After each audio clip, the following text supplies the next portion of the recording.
Meus irmãos, graça e paz. Vamos abrir a Eclesiastes, capítulo 9.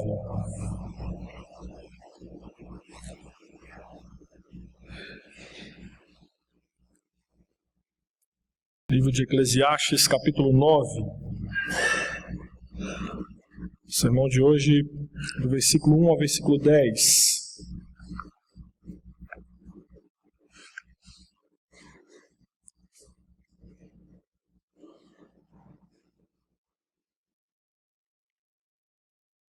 E o tema desse sermão é Tocando a Vida em Frente. Queria que você deixasse aberto esse texto. E durante a pregação nós voltaremos até ele. Nós temos visto em Eclesiastes, nesses últimos sermões, Eclesiastes vem nos ensinando que a vida passa ligeiramente, a vida voa. E muitas vezes nós demoramos a nos dar conta disso. Tudo é pressa, é correria, é correr atrás da hora, é correr atrás do vento. Viver, observar os detalhes da vida, apreciar a beleza da natureza, os milagres, o nascer e até mesmo a chegada, passa às vezes desapercebidos. Para isso é preciso parar, é preciso tempo, disposição, sensibilidade. É preciso andar devagar, não ter pressa e assim poder ver a vida e sorrir. É verdade que nesta vida, em algumas situações nós choramos demais. Mas estes momentos de choro nos ensinam, nos fortalecem a ponto de podermos cantar: hoje me sinto mais forte, mais feliz, quem sabe. Eclesiastes vem nos mostrando que nós precisamos conhecer as manhas e as manhãs, o sabor das massas e das maçãs.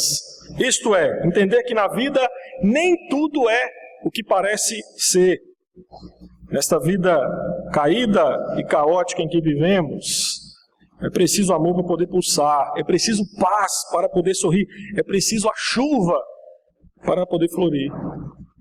Deste modo, Eclesiastes vem nos ensinando que nós precisamos de algo que é transcendente a nós. Precisamos do Criador. Precisamos ter fé no controle absoluto de Deus. E quando temos esta certeza, passamos a entender que cumprir a vida seja simplesmente compreender a marcha e ir tocando em frente. Tocar em frente. Aqui é o ponto que Salomão tem nos desafiado ao longo do livro de Eclesiastes. Tocar em frente é aprender a viver. Tocar em frente é aquilo que rouba a beleza da vida que o Criador nos deu. Temos que tocar em frente o milagre da vida, não permitindo que a rotina nos transforme em seres humanos frios, sem vida, sem paixão, sem disposição.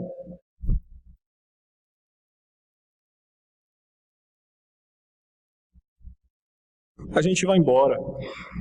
Tocar a vida em frente é saber que a vida é breve, porque um dia a gente chega e em pouco tempo nós vamos embora. Dessa forma, nessa passagem que nós iremos estudar nesta noite, expor nesta noite, Salomão novamente flerta com a brevidade da vida e o destino de todos os homens, que é a morte. Porém, ao olhar para essas duas tristes realidades, brevidade da vida e a morte, Salomão nos desafia a tocar a vida em frente. E ele faz isso nos dando 3 conselhos que eu quero trabalhar com você nessa noite. Eu chamo a sua atenção para os versículos de 1 a 3, quando nós iremos ler. Aí está o primeiro conselho de Salomão. Devemos tocar a vida em frente porque Deus controla todas as coisas. Diz assim o texto, capítulo 9, dos versículos de 1 a 3. Deveras me apliquei a todas estas coisas para claramente entender tudo isso.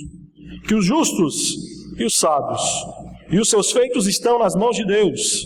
E se é amor ou se é ódio que está à sua espera, não o sabe o homem. Tudo lhe está oculto no futuro. Tudo sucede igualmente a todos. O mesmo sucede ao justo e ao perverso, ao bom, ao puro e ao impuro, tanto ao que sacrifica como ao que não sacrifica, ao bom como ao pecador, ao que jura como ao que teme o juramento. Este é o mal que há em tudo quanto se faz debaixo do sol. A todos sucede o mesmo. Também o coração dos homens está cheio de maldade. Nele há desvarios enquanto vivem, depois rumo aos mortos. Nestes 3 versículos, Salomão trata do destino inescapável de todos os homens, isto é, a morte. Isto ocorre porque, como ele observa no versículo 1, os justos e os sábios, com as suas obras, estão nas mãos de Deus. Justos e sábios, no contexto de Eclesiastes, são homens fiéis a Deus, bem como peritos em alguma atividade apreciada pela humanidade. De acordo com Salomão, a pessoa, suas obras e os resultados de suas obras estão nas mãos de Deus. Assim, não apenas a pessoa, o seu trabalho, mas também os resultados dependem absolutamente da vontade e poder de Deus. E aqui trata-se não apenas de uma averiguação experimental que Salomão faz. Aqui se trata de uma afirmação de fé, porque para um israelita, sua fé o levava a acreditar na soberania ou domínio de Deus sobre toda a criação, inclusive sobre a vida dos homens. Assim, como tudo está no controle de Deus, o homem não pode saber se Deus o ama, ou seja, se Deus o favorece, ou se Deus o odeia, isto é, se Deus lhe é benévolo. Aqui, amor ou ódio da parte de Deus, entenda, não é na perspectiva salvadora, redentora, mas na perspectiva de bênçãos temporais. E neste ponto, vale lembrar que Salomão repete uma ideia já dita em capítulos anteriores. Nem sempre a prosperidade é sinal da bênção de Deus, bem como a adversidade é sinal da ausência da bênção de Deus. Ninguém, nem um ser humano, pode dizer se uma pessoa é alvo do amor ou da ira de Deus, avaliando os resultados dos seus feitos que estão debaixo do controle de Deus. Você não pode dizer que Deus odeia um cristão porque lhe sobreveio uma grave doença. Mas você também não pode dizer que Deus ama um político que enriquece ilicitamente. O exemplo bíblico disso, os amigos de Jó levaram em conta o simples fato do seu sofrimento e concluíram incorretamente que ele devia ter pecado gravemente, pois caso contrário, não estaria sofrendo da forma que ele estava sofrendo. E esse texto, como ele confronta o evangelicalismo brasileiro? Porque nós vivemos num cenário em que é comum você ouvir pregadores da prosperidade dizendo a seus seguidores: olha, se você tem fé suficiente, você não vai ficar doente nem pobre, mas você vai ficar rico e vai ser totalmente saudável. Esse raciocínio demoníaco sugere que todo sofrimento resulta de pecados pessoais. E isso nós sabemos que não é bíblico. É precipitado, é temerário quando as pessoas fazem ligação de correspondência entre culpa e sofrimento, culpa pessoal e sofrimento. Por isso que no versículo 2, Salomão explica que não existe nenhuma retribuição na ordem moral. E aqui ele utiliza-se de 5 pares antitéticos, pertencente aqui à esfera ética religiosa. Salomão relaciona pessoas cujo estilo de vida são contrastantes e diz que o futuro de todas elas é igual. O sábio fala do homem moralmente reto e do imoral.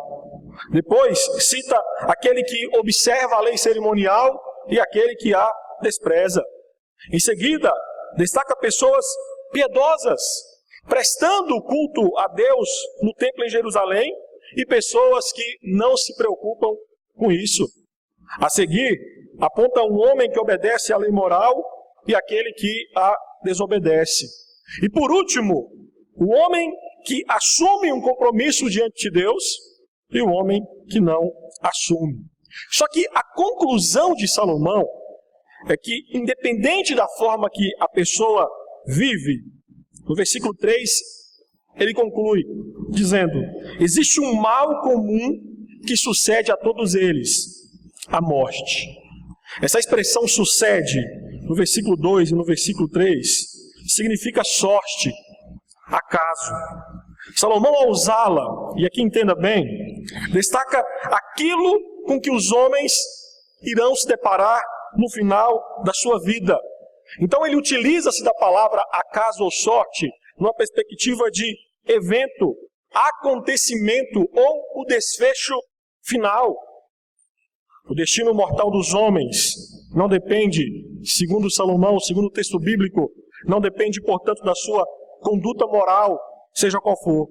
Em se tratando da morte, este mal é um evento ou destino que acontece a todos os homens.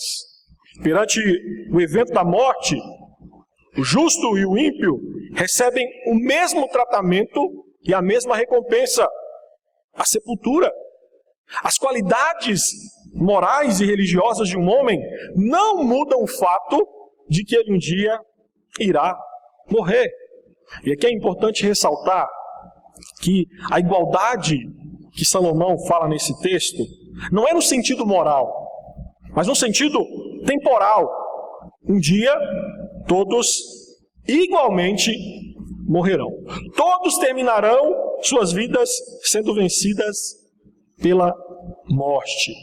E o mais interessante, no versículo 3, é que Salomão termina descrevendo a condição moral do homem, afirmando que o coração do homem está cheio de maldades enquanto ele vive. Porém, Salomão não indica que a causa do destino mortal de todos os homens tem como motivação a maldade do seu coração. A grande verdade que Salomão quer enfatizar aqui é que tanto justos como ímpios estão nas mãos de Deus. O homem que zomba de Deus e o que serve a Deus, ambos, igualmente, por exemplo, recebem a chuva, a luz do sol brilha sobre ambos. E isso acontece por conta da bondade essencial de Deus em cuidar da sua criação. O que Salomão quer nos mostrar, o primeiro conselho em que devemos tocar a vida em frente, é porque nós devemos entender que a nossa vida, do nascimento até a morte, está no controle absoluto de Deus. O segundo conselho, os versículos 4 a 6, Salomão nos mostra que nós devemos tocar a vida em frente porque viver é melhor do que morrer. Acompanhe o texto, versículos 4 ao versículo 6. Para aquele que está entre os vivos, a esperança. Porque mais vale um cão vivo do que um leão morto. Porque os vivos sabem que hão de morrer, mas os mortos não sabem coisa nenhuma. Nem tampouco terão eles recompensa, porque a sua memória jaz no esquecimento. Amor, ódio e inveja para eles já pereceram. Para sempre não têm eles parte em coisa alguma do que se faz debaixo do sol. Diante do destino imponderável do homem, que é a morte, Salomão destaca que viver ainda é melhor que morrer. Por isso, o ponto do sábio no versículo 4 é claro. Enquanto os homens ainda estão vivos, há esperança.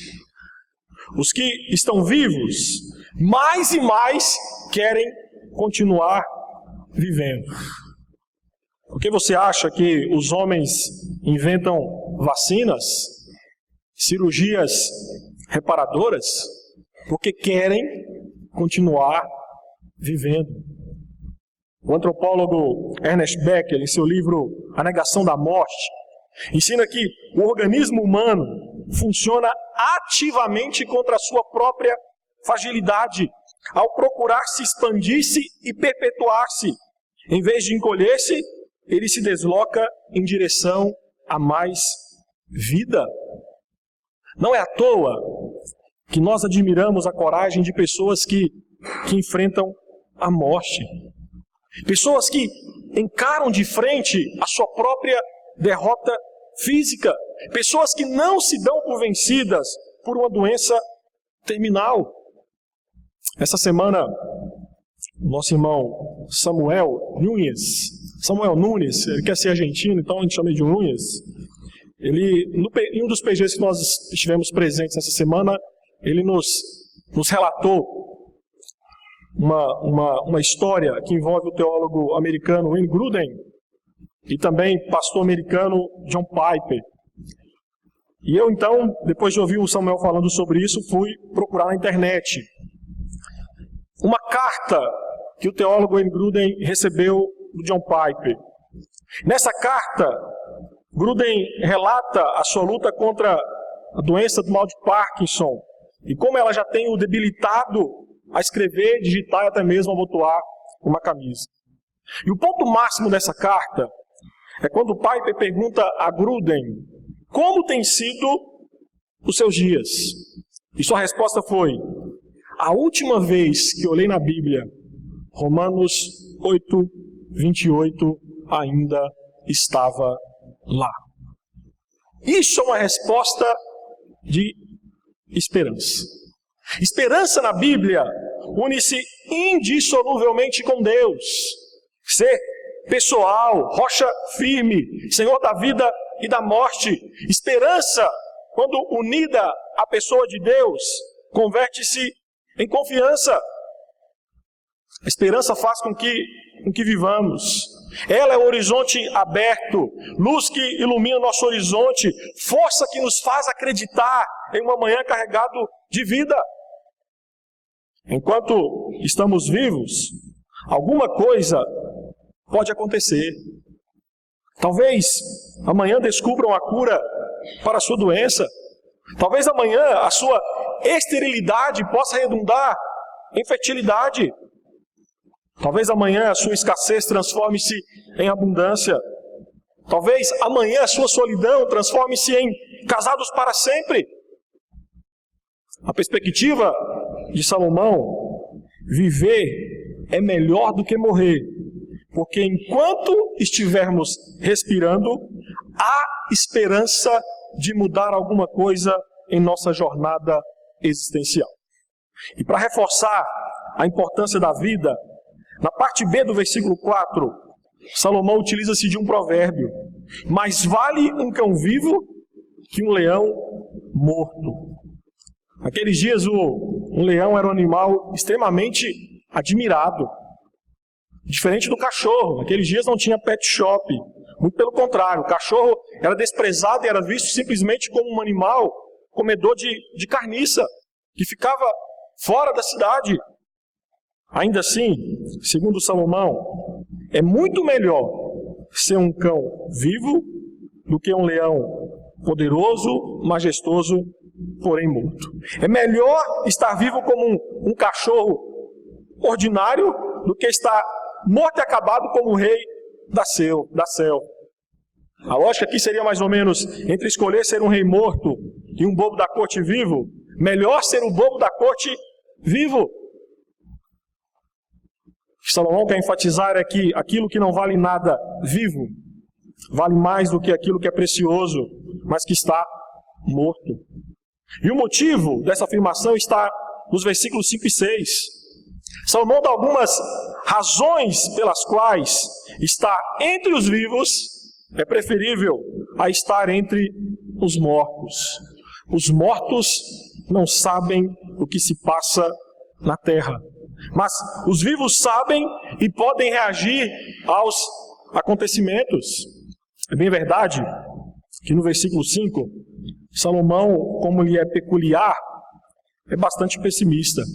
Porque ele afirma que os vivos pelo menos sabem que vão morrer. Bonora, um escritor, afirma que saber que se deve morrer é um conhecimento de experiência que não termina no nada, mas situa o homem perante o mistério. Só a vida vivida na perspectiva da morte adquire toda a sua seriedade. E só o pensamento da morte pode dar consistência ao convite à alegria. É bem verdade que se os homens pensassem na morte com um pouco mais de frequência, suas vidas seriam diferentes de como são. Eles veriam como são breves e insignificantes e agiriam diferente. O ser humano, nós, vivemos como se fôssemos imortais, indestrutíveis. E Salomão sopra aqui no nosso rosto, nas nossas narinas, uma triste realidade. Os vivos não viverão para sempre. Porém, viver ainda é melhor que morrer. Porque para os mortos não há recompensa, não há salário, não há retribuição. E Salomão ainda conclui dizendo que a sua memória foi esquecida. A memória que tem os vivos daqueles que partiram, daqueles que morreram, é o seu único meio de subsistência. É bem verdade que um defunto mantém o seu nome à medida que é recordado. Mas, como o tempo gera o esquecimento, os mortos vão perdendo a sua pobre existência moribunda.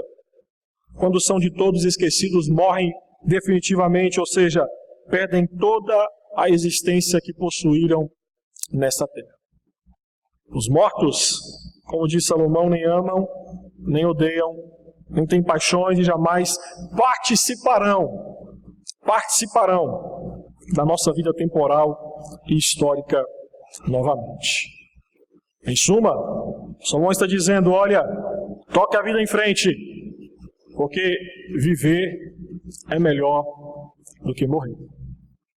Quando chegamos nos versículos 7 a 10, Salomão então conclui com o terceiro conselho do porquê devemos tocar a vida em frente. E Salomão nos fala que devemos tocar a vida em frente celebrando-a. Celebrando a vida. Diz assim os versículos 7 a 10. Vai, pois, come com alegria o teu pão e bebe gostosamente o teu vinho, pois Deus já de antemão se agrada das tuas obras.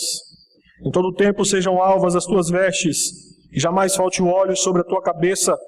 Goza a vida com a mulher que amas, todos os dias de tua vida fugaz, os quais Deus te deu debaixo do sol.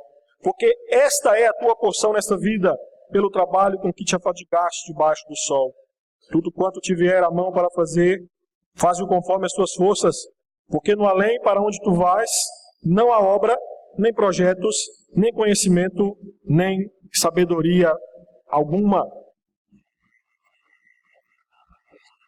Versículo 7 é uma ordem à celebração. Vá, levante-se, mexa-se, não fique sentado se lamentando, mas levante-se e viva. Por isso são dados 5 conselhos, especificando o que devemos fazer. Salomão diz, coma o seu pão, beba o seu vinho, vista as suas roupas alvas, lave sua cabeça com um óleo luxuoso e goze do amor de sua esposa. A razão para essas ações é apresentada dentro dessa passagem, pois Deus já de antemão se agrada das tuas obras. Essa pré-aprovação das ações humanas equivale à capacitação dada por Deus, como Eclesiastes nos ensinou no capítulo 5, versículo 16, e no capítulo 6, versículo 2. Salomão tem nos ensinado que Deus muitas vezes separa o dom dos bens materiais do dom de desfrutá-los, para que os mortais reconheçam o doador e mantenedor dos bens. Outrora, Deus declarou ser moralmente correto que os seres humanos desfrutassem de pão, vinho e da própria vida. Deus criou a vida humana desde o início como algo bom e deseja que os seres humanos tenham prazer legítimo em estar vivos. E aqui não é a primeira vez que Salomão convida ao desfrute da vida. Entretanto, essa passagem mais longa do aproveite a vida de Salomão, bem como também ser a única que está no imperativo. Salomão era um amante das alegrias da vida. E aqui ele anima os seus leitores a desfrutar os prazeres mais simples e universais da vida cotidiana. A vida é o bem mais precioso que possuímos. E tudo aquilo que ajudar a manter-nos vivos, simbolizado aqui pelo pão e pelo vinho, deve ser motivo de alegria. O comer, o beber e o vestir-se fazem parte de necessidades primárias dos homens. Mas segundo Salomão, não só nesse texto, mas em todo o livro de Eclesiastes, podemos usufruir dessas coisas simples e cotidianas de forma prazerosa. De certa forma, o texto sugere que da própria vida vem o convite ao desfrute dos prazeres mais simples da vida. A vida, de acordo com Eclesiastes, às vezes é sim, sem sentido, passageira, caminhando para a morte, mas ela traz coisas boas. Por isso devemos aproveitar estas coisas boas que a vida coloca diante de nós. E cá entre nós, tem coisa melhor do que você comer, do que você preparar um belo churrasco, convidar os seus pastores. Tem coisa melhor? Tem coisa melhor do que você, naquele calor insuportável, e aqui minha nutricionista vai me bater, mas tem coisa melhor do que você naquele calor insuportável, e de repente você pega uma coca gelada, e quando você abre aquela tampinha que faz aquele barulhinho do gás, uau! Existe algo mais prazeroso, e aqui os pais não entenderam, somente pais de primeira viagem. Existe coisa mais prazerosa do que você chegar em casa ao final de um dia extremamente cansativo e você se deparar com um sorriso inocente da sua filhinha pequena? Meus queridos, o que eu acho sublime aqui em Eclesiastes, isso tem impactado muito a minha vida, estudar esse livro, é que todos os convites ao desfrute da vida, não falta a menção de Deus, que é quem concede esses presentes. A vida é um presente dado por Deus. E no meio desse presente, Deus nos dá vários presentes para desfrutarmos a vida com alegria. Por isso que no versículo 8, Salomão destaca que na vida devemos ter sempre à mão uma roupa de festa. As pessoas comuns nos dias de Salomão reservavam roupas brancas para festas. Aqui as mulheres vão entender melhor. Sabe aquele vestido que você compra para ir no casamento da tia? E você guarda e vai da sobrinha, vai da neta e por aí vai. Era mais ou menos isso. As pessoas comuns, elas guardavam, reservavam roupas brancas para festas.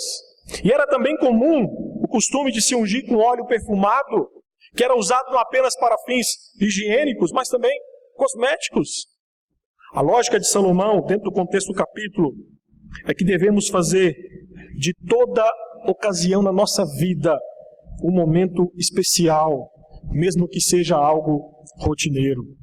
Assim, seguindo o conselho de Salomão, diante das incertezas da vida, como a morte, tenha sempre à mão uma roupa de festa para celebrar a vida que segue. E no versículo 9, ele acrescenta que entre as alegrias da vida tem a satisfação e os prazeres de se desfrutar a vida com a mulher amada. No hebraico, o texto literalmente diz: vê a vida com a mulher que amas. E o verbo ver, traduzido por goza, era usado para se referir a pessoas que experimentavam emoções e paixões humanas. E o que torna este texto ainda mais rico é que experimentar tais emoções ao lado da pessoa que se ama é um presente dado por Deus, porque esta é a tua porção. Os puritanos entenderam plenamente esse versículo 9. O puritano Henry Smith declarou que uma boa esposa é tal dom que poderíamos considerá-lo de Deus somente, aceitá-lo como se Ele nos enviasse um presente do céu com o seu nome nele. Maridos, uma boa declaração de amor aqui para sua esposa nessa noite. Para os solteiros, saibam que Deus permitiu alguns divertimentos e comportamentos particulares a pessoas casadas entre si, que não é permitido a vocês. Por isso, ore e espere pelo grande dia em que Deus lhe dará este privilégio de celebrar a vida ao lado da pessoa amada.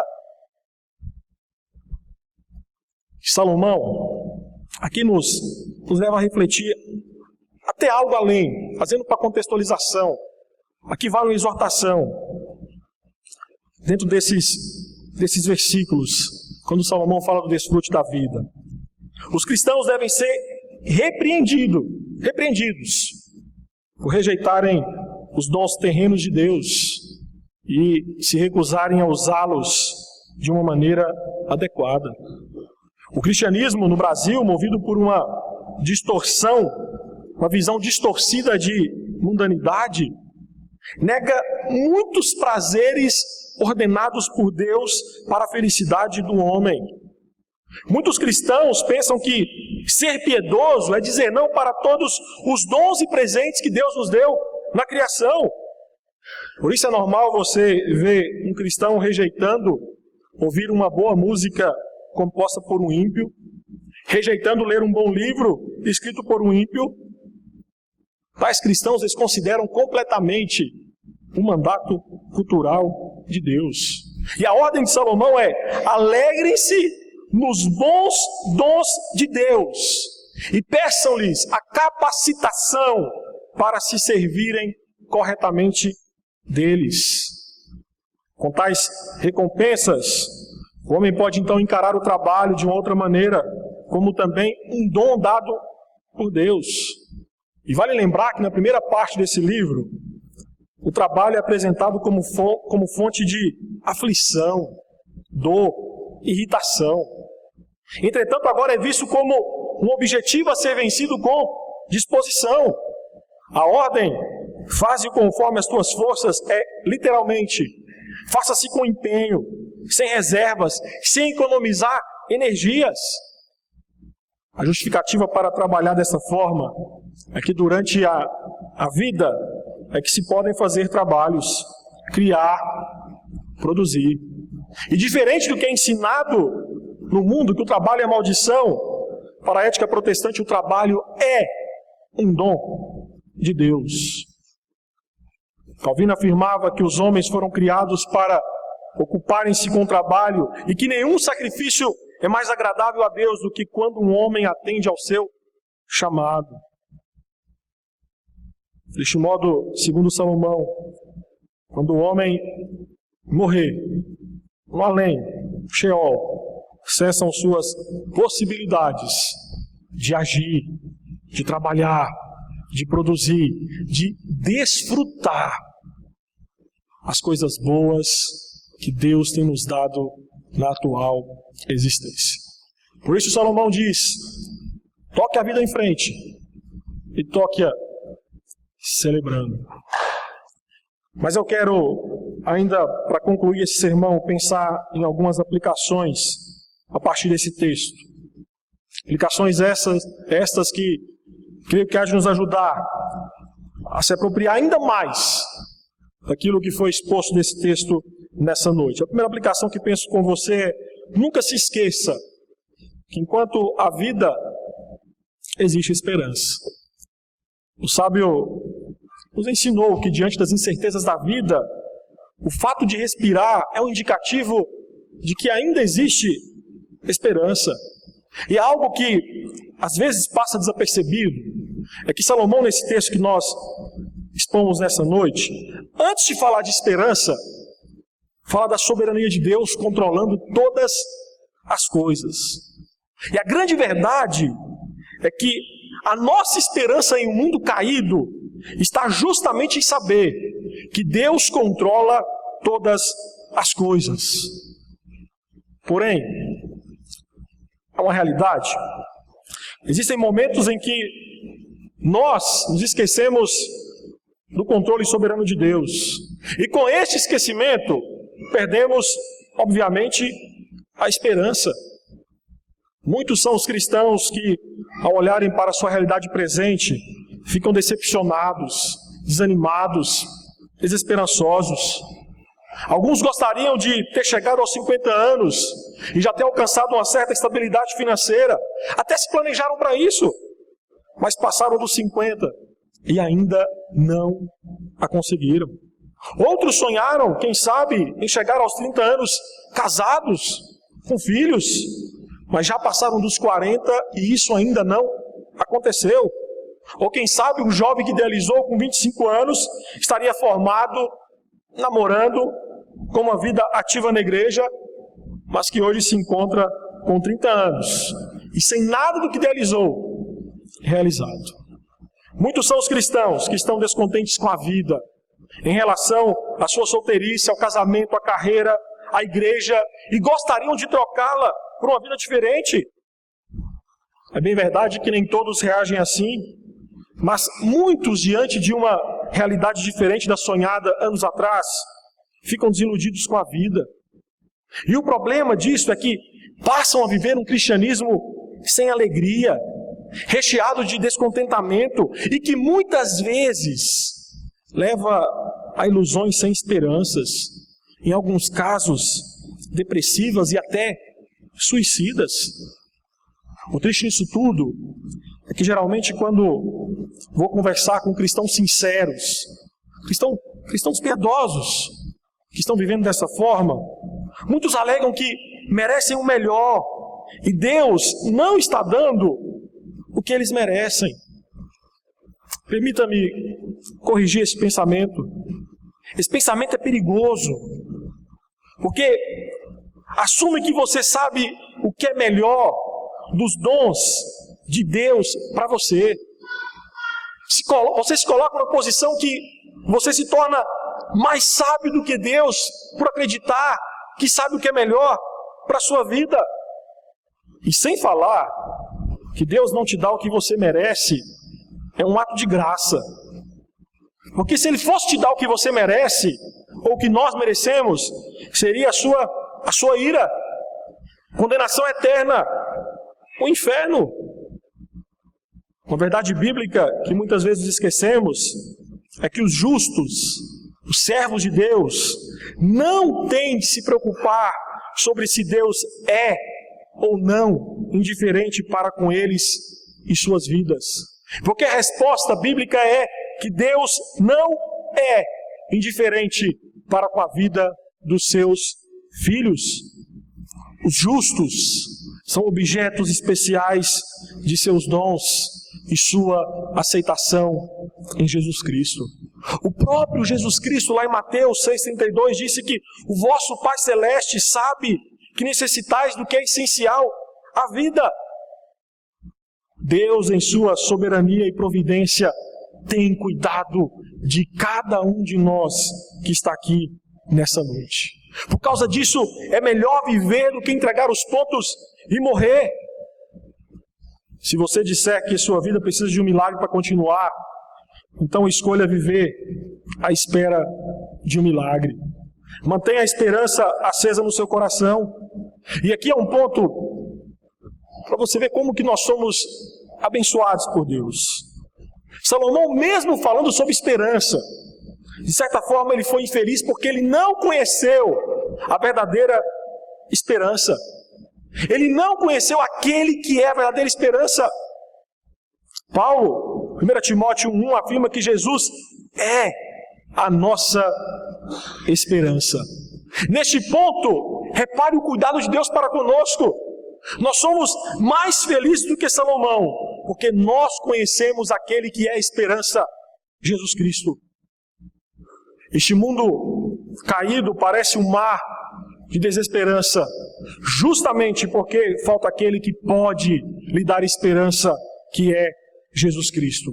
Mais do que isso, a esperança que temos em Cristo, como cantamos essa noite, ultrapassa a realidade caída em que vivemos. Como nós vemos na liturgia 1 Coríntios 15, 19, se a nossa esperança em Cristo se limita apenas a esta vida, somos os mais infelizes de todos os homens. Assim, compreenda que você não precisa entender este mundo caído, mas confiar em Jesus, nossa base de segurança e esperança absoluta. Por isso, escolha viver, porque você só conseguirá vencer a desesperança vivendo na confiança de que a boa mão de Deus está sobre a sua vida.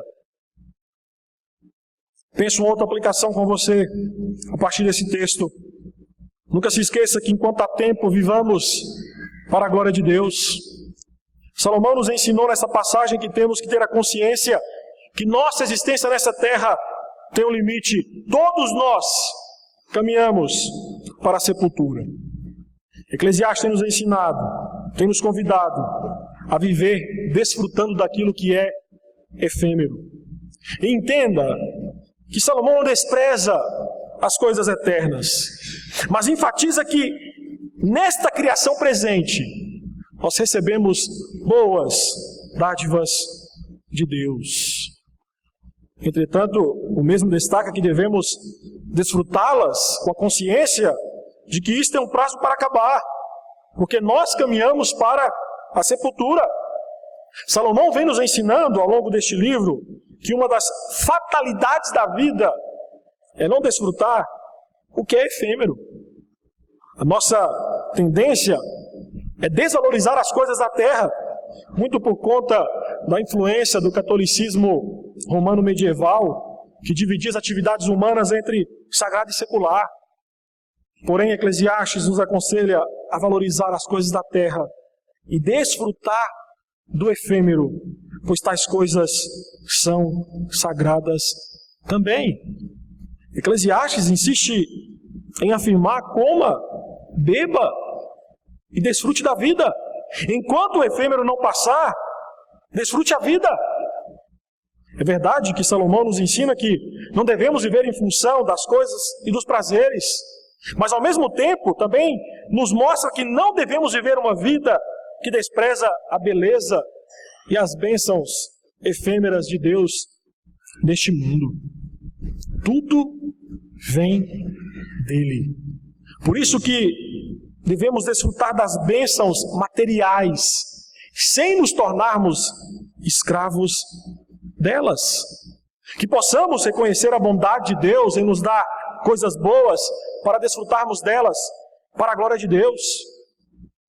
E foi bem isso que Paulo afirmou em 1 Coríntios 10, 31. Quer vocês comam, bebam, ou façam outra coisa qualquer, façam tudo para a glória de Deus. O Evangelho de Jesus Cristo nos chama a fazer as atividades mais rotineiras para a glória de Deus. John Piper afirma que é pecado alguém comer ou beber ou fazer outra coisa se não for para a glória de Deus. Nós pecamos quando deixamos Deus de fora nas nossas realizações triviais e cotidianas da vida. E uma das grandes bênçãos da Reforma Protestante, que é o nosso tema dos PGs neste mês, foi o Só lhe deu glória. Porque ele ajudou o cristão a acabar com a dicotomia entre aquilo que é sagrado e aquilo que é secular. Somente glória a Deus aponta para a ideia de santificar o comum. Isto é, fazer tudo para a glória de Deus. Lutero, naqueles dias da Reforma, em um de seus sermões sobre Mateus 6, afirmou que a vida do cristão é direcionada para os olhos de Deus somente, e é suficiente que nossa vida seja direcionada a satisfazer e glorificar aquele que a vê.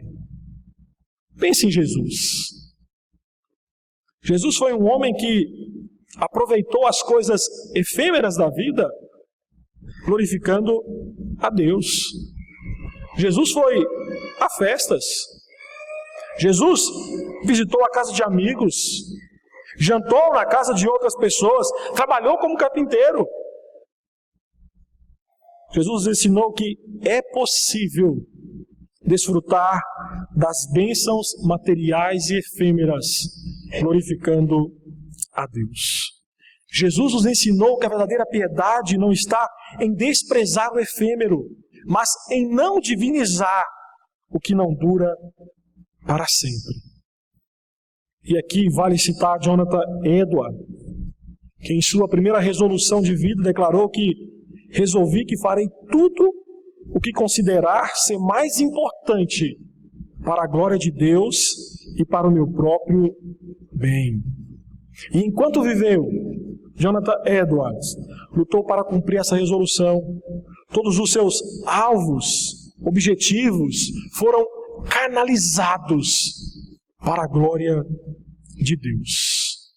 Dessa forma, temos sim que santificar o que é comum.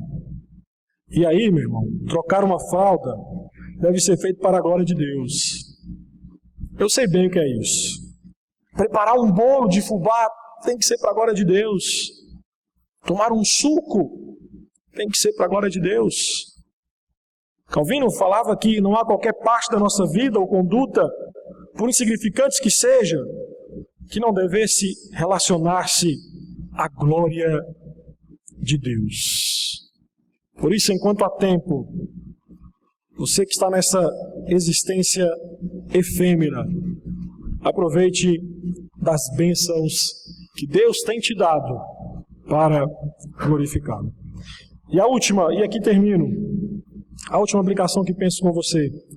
Nunca se esqueça de, nas adversidades da vida, fazer alguns memes e seguir em frente. Fazer alguns memes. Você que gosta da internet vai entender melhor isso. Em vez de deixar a tristeza consumir a vida, Salomão recomenda que nenhum mistério sem explicação em nossa vida deve nos impedir de desfrutá-la. Salomão insiste que os justos devem se alegrar e desfrutar da vida. E aqui nós vamos ver que existe um aproveite o dia santificado. O Salmo 118, 24 afirma: este é o dia que o Senhor fez. Regozijemo-nos e nos alegremos nele. Aqueles que temem a Deus, consideram a vida um presente de Deus e recebem dele a capacitação para desfrutá-la, devem resistir à tentação de se preocupar ou deprimir-se. Alegre-se e seja muito feliz, pois esses são os dons que o Senhor fez. Por isso, regozijemo-nos e alegremo-nos nele. E de certa forma, esse convite para alegrar-se nas adversidades, ele cai bem para os brasileiros. Aqui no Brasil, tudo vira meme. Meme é um termo grego que significa imitação. No mundo da internet, é um fenômeno de viralização de informação. Aí seja vídeo, mensagem, imagem, frase, é algo que se espalha e rapidamente vários usuários estão tendo contato e estão compartilhando também. E o brasileiro é bom nisso. As últimas semanas, com os áudios da delação da empresa JBS vindo a público, não faltaram memes satirizando toda esta corrupção. Nessa confusão política toda, o brasileiro procura sorrir em vez de chorar. E é bem verdade que nessa passagem, é isso que Salomão está recomendando.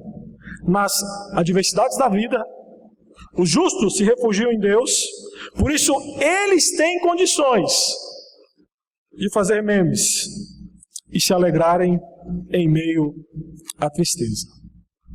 Só Deus pode conceder dádiva tão gloriosa neste mundo fútil.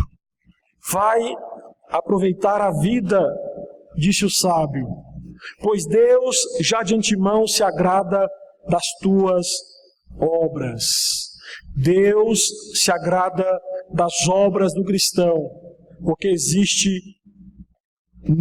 não existe dom que não tenha sido obtido por Cristo lá na cruz do Calvário. Jesus Cristo é o homem que cumpriu a aliança de obras, para que por sua vitória, por sua graça, pudéssemos herdar as promessas de acordo com a aliança da graça. Se gozarmos de união com Cristo, não somente nós mesmos, mas até mesmo as nossas obras são justas aos olhos de Deus. Deus nos dá o pão e o vinho como deleites da vida.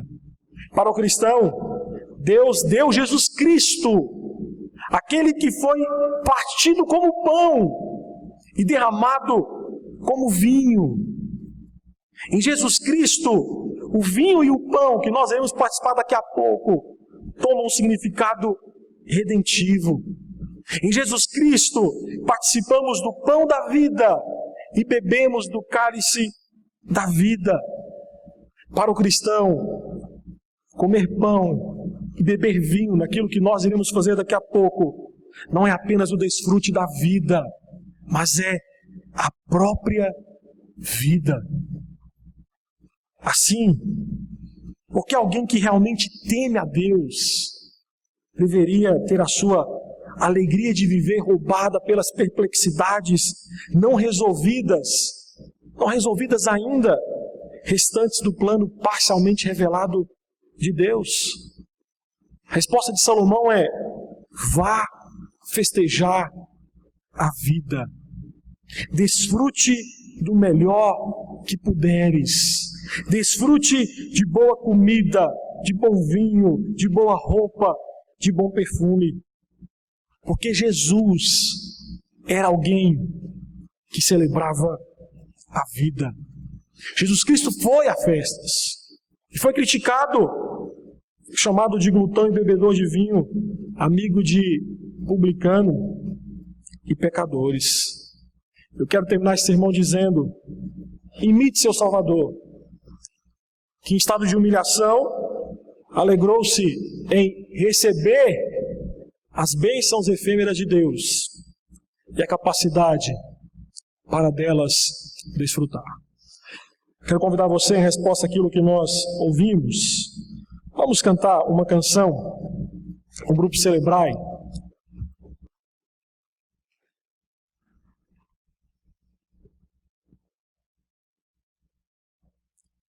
Em amor por mim. Vamos ficar em pé?